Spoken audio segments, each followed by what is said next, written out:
Oh, I see the OBS logo. So if you press the start virtual camera button in OBS, maybe it will pop up. There he is. There he is. You see, this is why I need a computer guy here. Amazing. How you doing? I'm doing well. Nice to finally meet you and see you. Yeah, you too, man. You too. Now then, just before we get started, and as we wait for Mike to join us, Sure. I was going back through some of your old videos. Okay, From that's way back. risky. Yeah, I know. Why? Where are we going here? Okay, cool. Well, there's one where you lose a quad in San Fran. You lost go. Oh yeah, that's Way right. back. Yeah. Shit, yeah. No, did anybody ever follow up on that? Did you ever get a scuba diver? No. I mean, I saw after there was a load of channels where there's like a thing where people just go into random lakes and stuff, right? And they just all of the thumbnails are like, look at this amazing treasure I found. It's like a pirate's chest or some shit, and they're just like, oh yeah, just randomly scuba diving to find stuff. And I just thought, I did message a couple of them and been like, I've got a pin for you right here. I know exactly where it went. Go get yourself a drone. Nah, didn't hear anything. I mean, I guess like it was a long shot, but yeah. It was a long shot, but yeah, it was a damn shame. But it was good advice as well, actually, you gave on that, because it's something I never actually thought of. Yeah.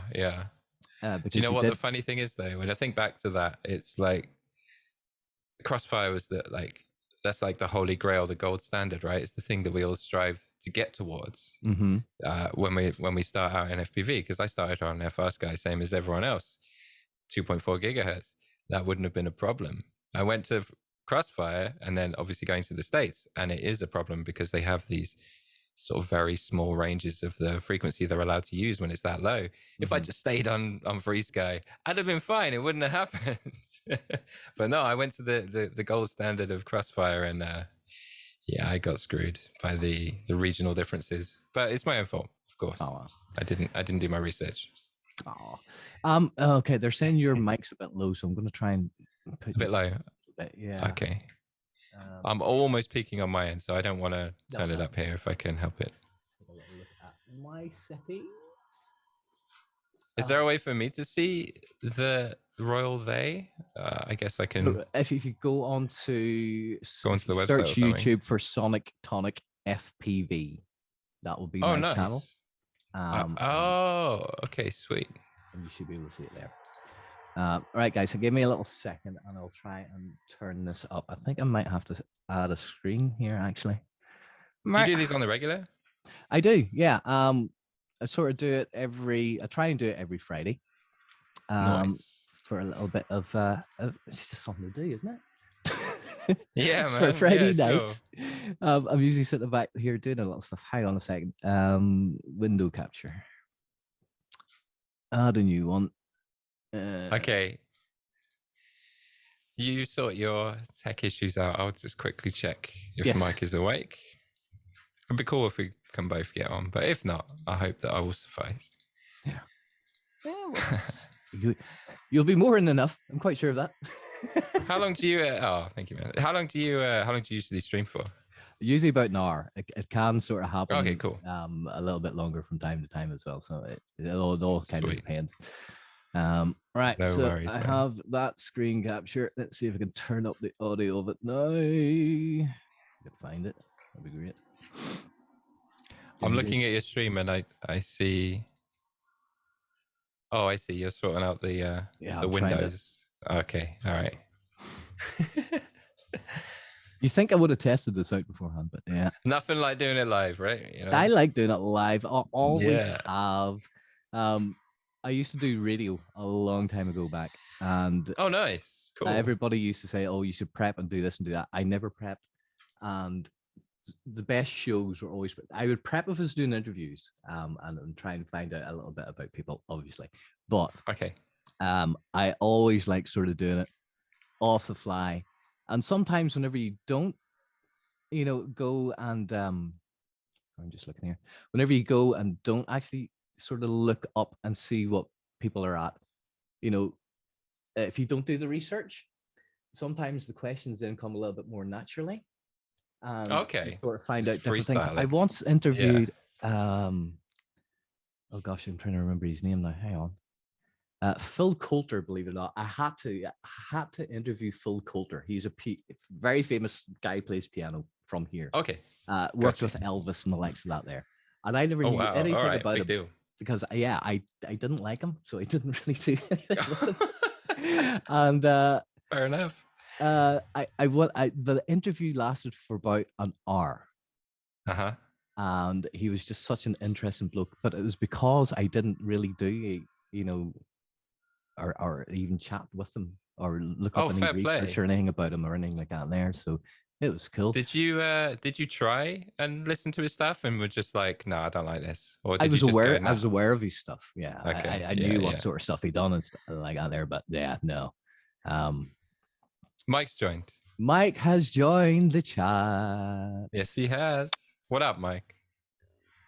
Hi, Mike. Can you hear us? This is no decent time for human beings to be alive. I knew that was coming. I'm sorry, Mike. We got you up so early. No, 6 a.m. Do you need a minute? Like I'm still I'm still thinking and processing all of my life choices that led me to this moment in life. Well, okay. Well, do you want to go and get a coffee? Are you all right? I'm Colombian. I'm Colombian. Good man. With coffee. Come on. It's half coffee. Yeah. Mike, I've just noticed behind you as well. Yeah. You're kind of similar to me as a Deadpool. You've got the Deadpool head that talks, though. I've only got the one that lights up. That's nice. Wait. I just gotta show up. I mean, if we're gonna start showing up. Oh, no way. Okay. I see what's going on now. Nice. I appreciate the dedication there. That's very good. Yeah.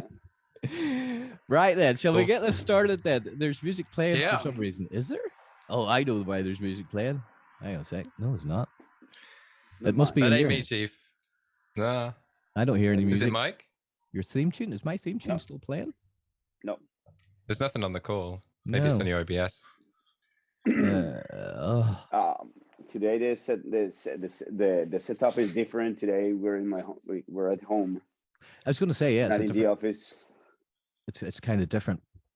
Okay, let's make it more YouTuber-y. Exactly, with the aperture lights and everything. Look at this. Yeah, he's gonna YouTube the shit out of this. That's it. YouTuber-y. He gets anxious if my setup looks better than his, so he has to do some work now. Okay, so apparently I still have music going off in the background. Why? That one. Has that killed it, guys? I can hear you guys perfectly. No problem. What I'm thinking. We can all hear each other, but I think the stream is struggling. The live stream. They're saying there's music playing on your OBS, and fixed. Fixed. Yeah. Sorted. Okay. Great. Hey. Good at. So this is the official beginning. Starting now, right? Starting now. Starting now. Yes. So, ladies and gentlemen, boys and girls, Friday night props off. We have with us Mr. Sync FPV. We also have Mr. Gemfan himself, Mike DURAN. Mike DURAN. If you have any questions, if you have any questions for these guys, pop it in the chat. Make sure you do a little at me, and then I'll be able to see it as well as we go along. Can't hear Tom or Mike, dude. Oh, Jesus Christ, what is going on? Hang on. It's this Zoom shit, isn't it? You probably don't normally use Zoom, do you? I've only used it once before. That's the thing. Oh, okay. But it worked fine because we done the whole thing with okay. But I don't understand where the music's coming from. That's the thing, because I've killed it. The guys are still saying the music's going on in the background. So we just have background music all the time, wherever we go in life. Yeah. But surely that should be it. I've never seen Mike so unenthused on a live stream. No. Just give me time. I'm waking up. I know. You're waiting for that coffee to kick in. Okay. Yeah. I'm still like getting there. Yeah. Now, the eyes are slowly getting more and more open. Yeah. Can we have a link for the video? So if you go onto YouTube and search Sonic Tonic FPV, and then you'll be able I just pasted it in Oh, the you chat. If you easy way. Now the music Easy stopped. way. You just need to turn up zoom. I got it. Okay. Got it. Yeah, I think we're not audible yet. Or I hope not, because I've just been chatting shit. So once you get it working, I'll start behaving.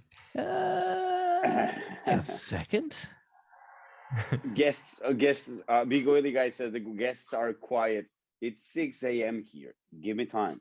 Give me time. Oh, I don't think it's you. I think it's the it's all me. Yeah, don't worry. It's the me. OBS. Don't know what I'm doing. Like half the bloody time. Streaming is hard, yo. Oh, the voices are super low. And yeah, I'm sitting here. Everything is turned all the way up as well. So I honestly don't know.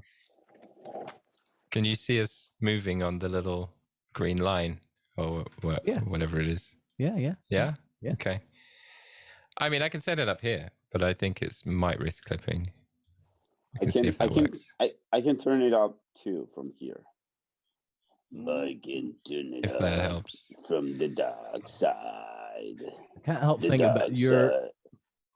Hang on a second. Wireless headset. Okay, and what about? I mean, I think this is better now for me. From me. Oh, you on the YouTube? What? Are you listening to?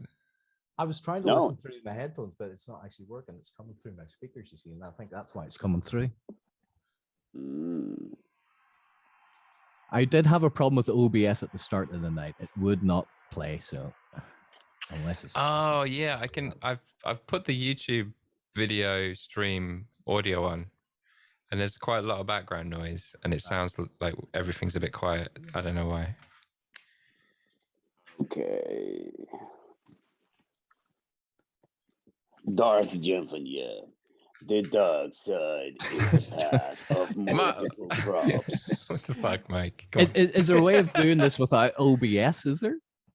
Oh, hi. Oh, somebody's saying sorted. That's okay. That's better. All right. Okay, we're good. Yeah. Oh, what did you change? Remember, so that we can. I've actually turned up my speakers in here. Oh, okay. And that seems to be. The guys are picking up over my microphone, so it's a little bit weird, but it'll work. Hell. But background noise. They're still super quiet. Oh no. It's going to be the only good thing about this. It is recording, right? Everything is going to be recorded, so we will put this out. Oh, you are recording the Zoom meeting, yeah. So that's fun. So we'll put this out as a video anyway. So turn your speaker volume up. It is up. It's right up. I mean, if you turn the speakers up, won't we get echo on the call? That's what I thought. There would have been feedback, but I'm not getting it. So I don't need these. Sorry, guys. Right. Anyway, let's get on with it. You can hear it. Turn your speaker volume up. It is up. Mike, a quick question for you as well. Can we just say, I was watching the Rippies that the guys over in America were doing, and you guys actually sponsored a little bit of that as well. Yeah, that was really nice of you guys. It was something a bit special. Do you think the Rippies will have? The thing about the Rippies is, I think this should be a yearly thing. And I'd like to see the guys doing it more and more. Would Gemfan then, if you've seen it getting bigger and bigger, would you get more involved? Of course, like it's not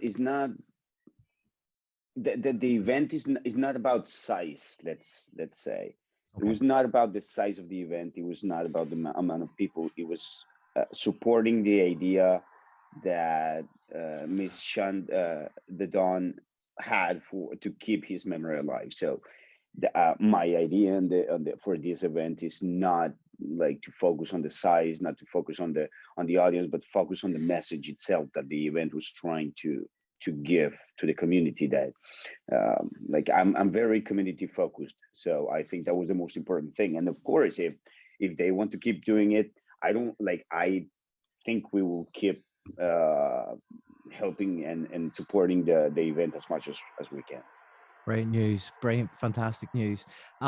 I was watching one of your. I was just talking to Tom as well about watching some of his older stuff, and I was going through one of your streams that you were doing. It was just the other night, actually, and you actually told a story.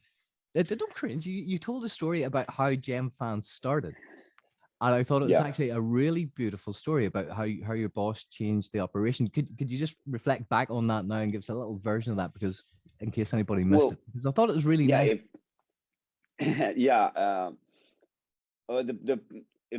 Mike's dad used to have a plastic molding machine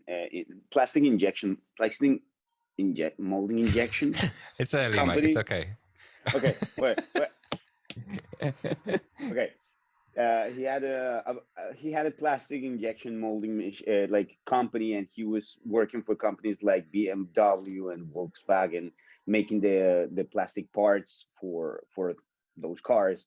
And Mike took over the company when his dad sadly passed, and he decided he is a big fan of RC and fixed wing and FPV. So he decided to turn his company into his hobby. So he gave his business to someone else, like the business that he was doing to someone else. And then he decided to start producing propellers and plastic injection parts for FPV and fixed wing. That was a huge step for him to take. I mean, to go from that to this, it's a very specialized hobby. Yeah, the amount of balls that requires is like.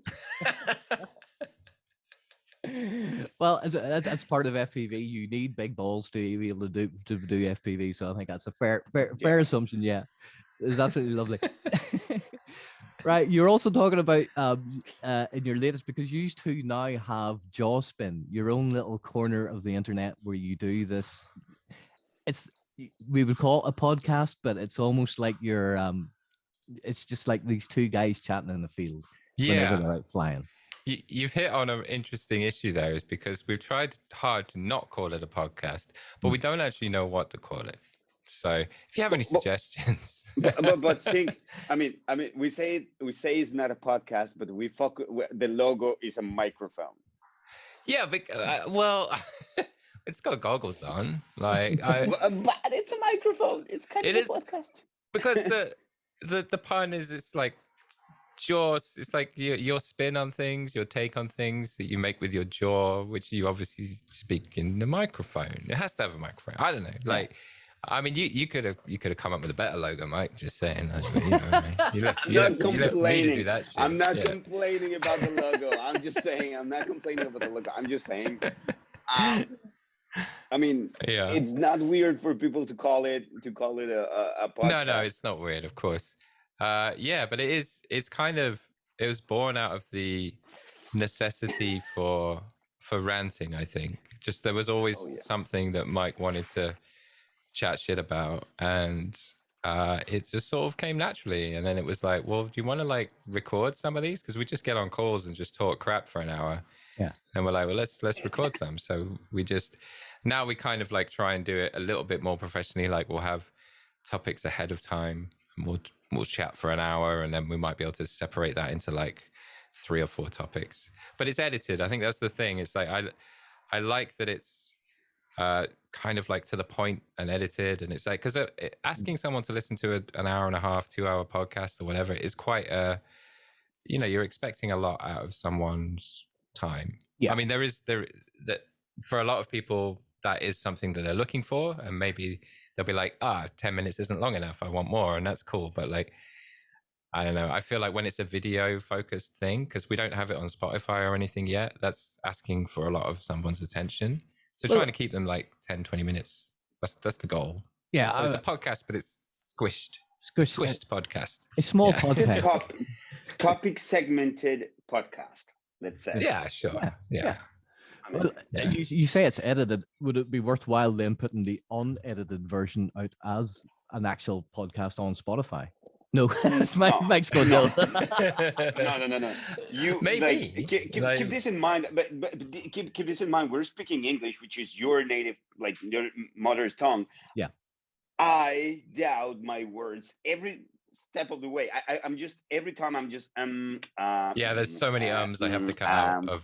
And I mean, It's like have the podcast would be yeah. Fair. well, yeah, no.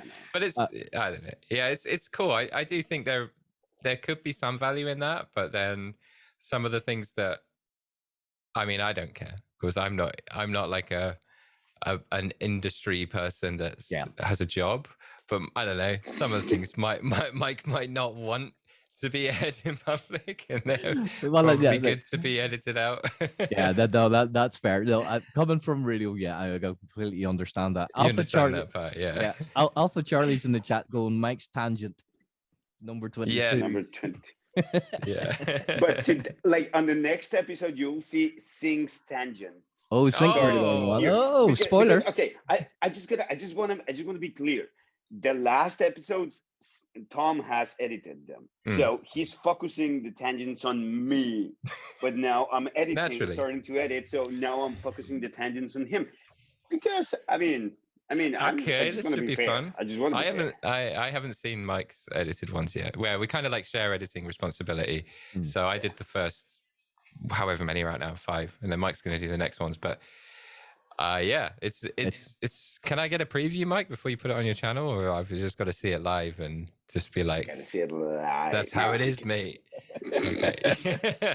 It's the power of being the editor. You can make people say and do anything you want if you do it right. Anything. Well, but I mean, we say enough on the live stream, on the podcast that, or I don't know, on YAW SPIN, we say enough that like on a daily basis that I don't know, we cannot make something up that would be more embarrassing for both of us. We joke about everything. But I think that's what people like in today's business world as well. I think it's a case of people don't really care about what the business is or what they do. They're more worried about who's running it and the face of it and hearing about them, and the little background stories seems to sell a lot more because social media nowadays and everything's turned to video as well. So I think that's the way it goes. It's not just about the business. You have to be a face of the business too. I think that's very important. So yeah, I totally understand that. That's true. Props though, you're the guys that make them. Sync flies them. What's your favorite color? Indeedy. Simple one. Favorite color? Obviously, for Sync, it's all the colors. It's pink. It has to be. Yeah. I mean, I love the pink 5143.3s, and they haven't made another, like their newer freestyle 4S's and stuff. They've kind of like given up on the pink. So I'm always giving Mike a hard time about this, and here's the constant theme of our conversations. That might be something worthwhile explaining on the chat, like why on one of our talks, like why don't we just make 1,000 colors of each prop? But I can remember watching a video with you and your boss were actually explaining about some of the colors and the pigments inside the prop and how that can affect the prop's flexibility and rigidity, durability. Yeah, the durability. Yeah. So you're saying, I think it's black is probably the worst color. No.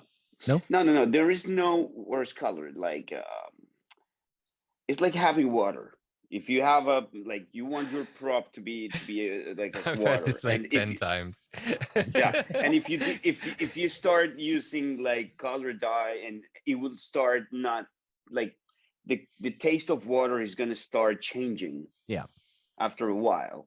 So the same happens with props. The pure mix is translucent, like completely translucent. The more additives you put onto it, the more the material, the structure is going to be compromised. Yeah. So it's not really the factors. It's not specific colors. Then it's like the opacity of the color. So no, with darker props, they tend to put more in to get less translucency. So it's a thicker color. So then you're affecting the integrity a little bit more, I think. Exactly. Yeah. So it's not the color, it's the saturation and also the process.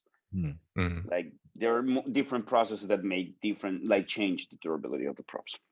I was kind of blown away because I definitely had a worse experience before I was with Gemfan. I used to fly Johnny props, the Azure Johnny props, and I was pretty convinced that every time I flew the red ones, they exploded like 50% of the time I flew them. And then all the other colors were fine.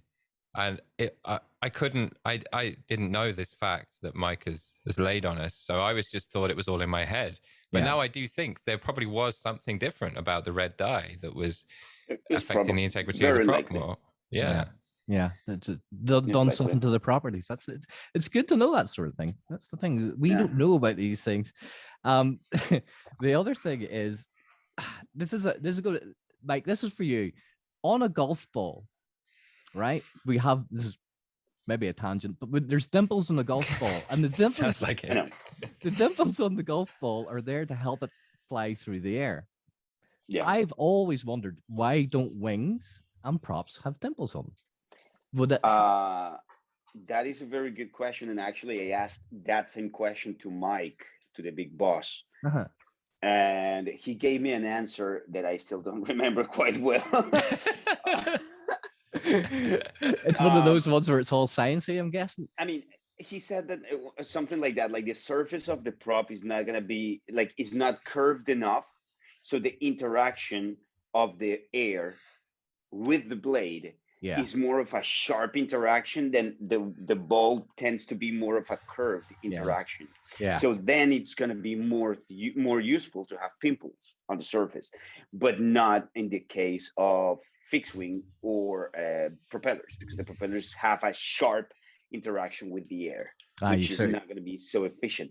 I think that, I mean, that is the best way I can interpret his words, what he said.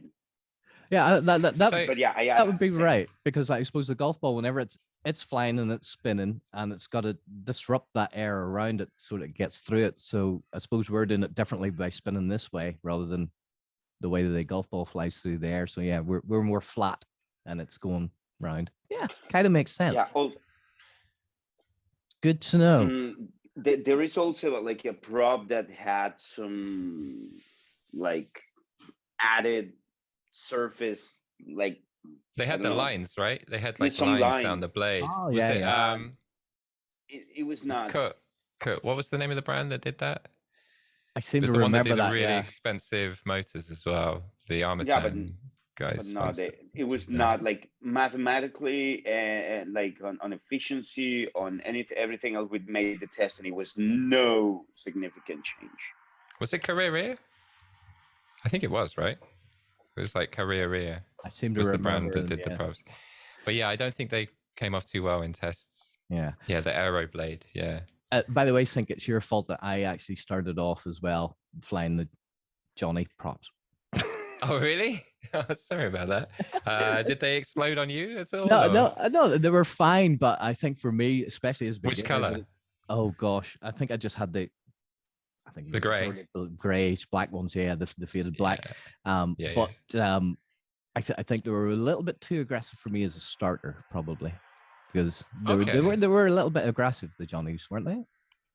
The 38, 3.8 inch pitch. No, they're not too aggressive, but I think it was weird when I started out. I preferred like crazy high pitch props because I didn't know that throttle resolution was a good thing.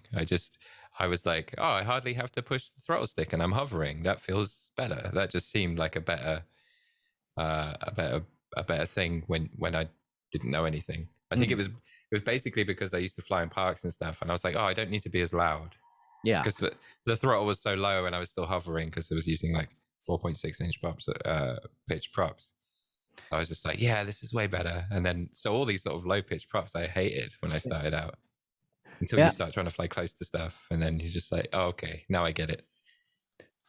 Whenever you're actually flying, do you prefer to be going at speed at things, or do you like it? Like a lot of the guys I know will fly really fast and do things really fast, whereas I suppose I'm maybe not experienced enough yet as well, but I kind of like that slow, flowy stuff as well. Would you prefer to be going fast? It's just that one of your videos at the very start was I can't remember where you were, but there was 2 rings in a park, and you flew through Hungary, and you flew through it, and it was I think you were still at the beginner stage at that point. Yeah, I was. Yeah, that was really early. You went through them 2, and they were tiny. There was only enough room for the quad, but you went through there. That's right. At a hell of a speed. I don't know, man. Maybe with experience, I probably wouldn't have gone through at the same speed. Maybe it's beginner's luck, right? But right, yeah. I think I like going fast, like moving quickly. But I like if you do like lots of steel style flips over and over, I kind of like I lose my place quite quickly when I'm flying like that. So I think flying really quickly, but with an obvious path, sure. I mean, the main thing is, I think I focus now on just like trying to hit smaller and smaller gaps. That's the thing. And the faster you do those, the cooler they look, right? So it's like, you want to get some speed. You want enough speed so it looks like, oh man, if he missed that, he would have really broken his shit, right? That's the goal. But but it's still visually coherent. Like you still want to see what happened. You don't want it to be a blur. Mike, people love the wrist factor. Yeah, love for sure. So that probably helps in when I'm just trying to think of things about whenever I make videos and stuff as well about how to make them look a little bit better. Mike, you have put out a few more videos recently of your flying. The Matty flip, did you actually get it? Do we know?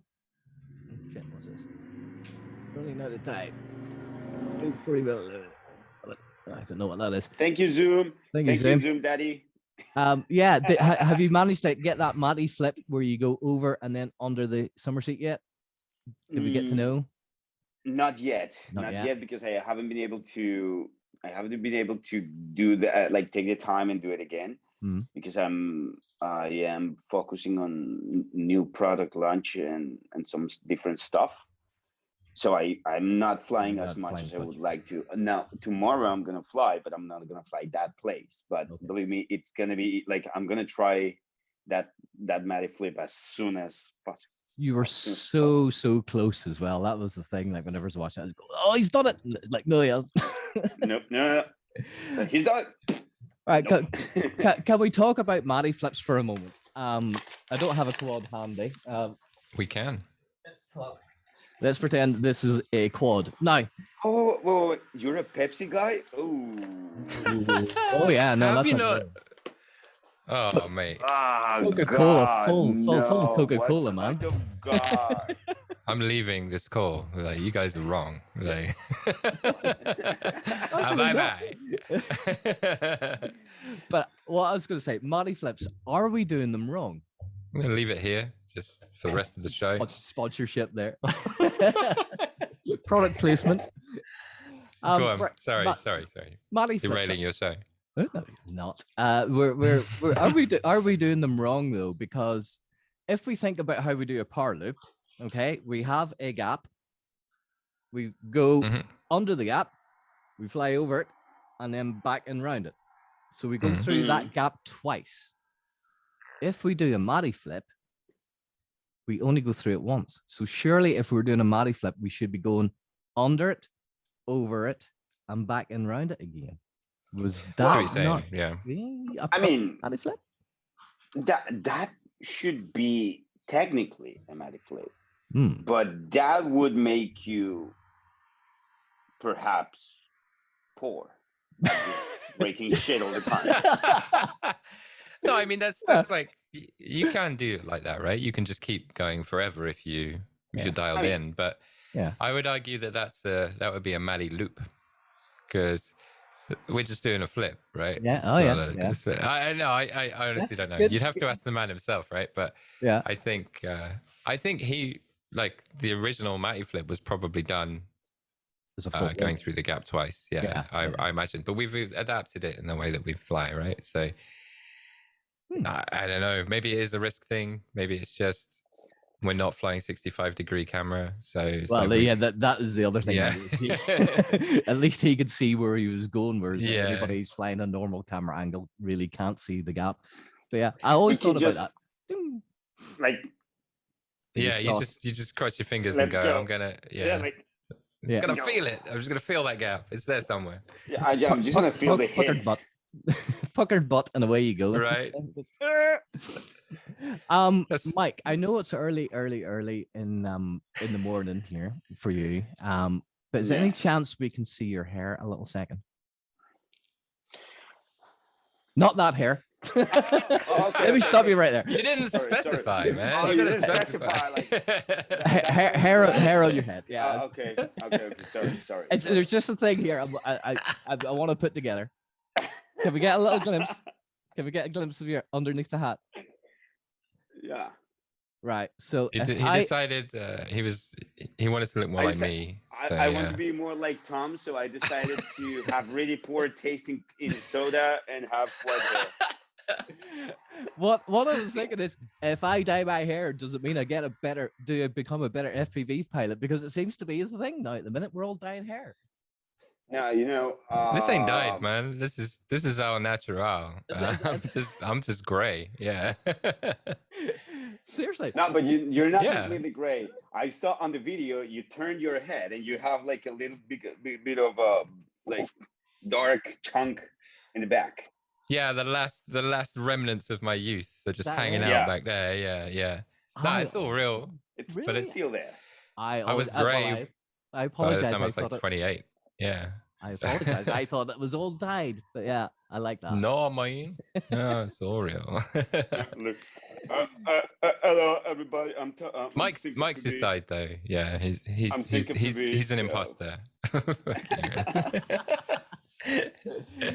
Here, Tom, you're well known for the inverted yaw spin, and yeah, maybe infamously, maybe infamously. Right. Yeah. Is Alpha Charlie still in the chat because he gave you a little bit of stick about it? But there was a time whenever I was doing them for whatever reason, I could get them done right almost every time, and I suppose over the winter time I haven't been flying as much, and I've been out recently and I've been trying to nail them, and I can't get it flat. Is there have you any sort of guidelines to help us get through that, to get that flat? So before you do the yaw spin, what we should be looking at, what we should see on the horizon or anything? It's a good question, but because it pretty much depends on your camera tilt, right? If you have, perhaps you've changed your camera tilt and you didn't realize, or maybe it's been nudged, or if you start going for a faster flight style, maybe you've raised it and now the horizon is, the position the horizon is on, like the y-axis is now where it used to be and it's not flat anymore. If you have a higher tilt, you'll need to have the horizon higher in the frame when you're upside down, so you're going to see more ground, but it will still be level, like you'll still get a nice looking spin. But if you are like, if it's going all wibbly wobbly, then maybe try just like having the horizon a little bit higher up. Yeah, and you might find that's a little bit more forgiving. I mean, you can always, like, I generally, like 9 out of 10 I roll into them, which I find you can kind of like, when you get like quite confident with the rolling into them rather than flipping upside down into them or forward into them, you can kind of start the yaw spin as you're rolling, and you kind of like, you almost go, oh, there it is, and then you can sort of like, you can keep some of that. It's kind of like a cheat to get the kind of cross coordination like locked in, because like you can sort of like start going while you're letting go of the roll, and then you kind of, you'll see it's like, if it's hard to do it slowly because obviously you don't have a lot of time before that flip happens and you have to do it. But if you don't just go complete center stick on the roll, you kind of ease it in. There'll be a moment where you'll be like, okay, it's flat here, and then you just freeze and you don't move, and then you're like, okay, cool, I did one, and that will become second hit, hopefully. If you flip in, you don't really have that luxury because you basically just got to get the horizon perfect. But yeah. Good. Does that make sense? I feel like I rambled, but like I think whenever I think the thing is, whenever I'm doing it is you're right, I don't actually roll into it, and I think if you rolled into it, then you can see the horizon a little bit better. I'm always going, I'd usually do a backflip into it, so I have to sort of catch the horizon a lot quicker. Yeah. So if you were doing a roll, you can see it a lot better, whereas and you can change the pitch a little bit while you're rolling. If it's like, oh, it's not quite right there, you can ease it in a bit more. You have a little bit more time, but yeah. Both look cool though. Both are cool, in my opinion. Just any inverted yaw is good. Just being inverted is cool, right? I think that's just just sitting there upside down just feels great. Absolutely.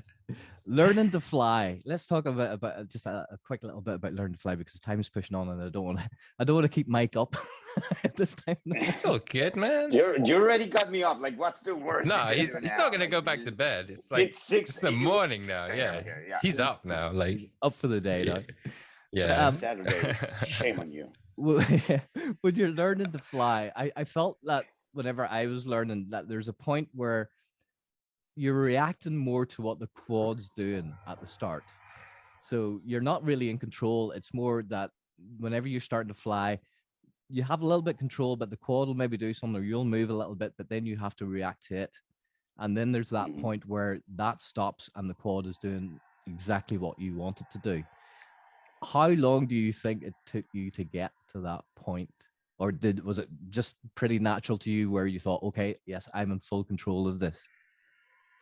Are you ever in full control of it? Yeah, that was my question. Yeah. Like, are we ever in full well, more in control, maybe. Okay, more. I know what you mean. That when you stop thinking about it, right? Like that's kind of what you mean, yeah. Yeah. Yeah. I was thinking about that today. Actually, this morning I was flying a cine lifter, and it came to me that I was not thinking where I wanted to go. I was just going.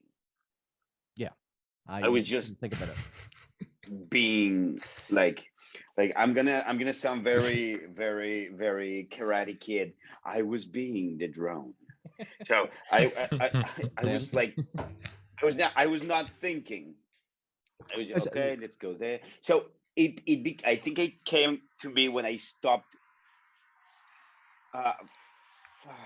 Like after maybe a year. About a year, yeah. It's probably taken me after a year. It's that, I suppose they call it flow state. It's that state of flow. I suppose that's what we're getting into whenever you just totally turn off and you're just flying. I think really it takes, like I honestly, I don't think I think it's quite, how do I put this? I can't like just be like that. It takes me about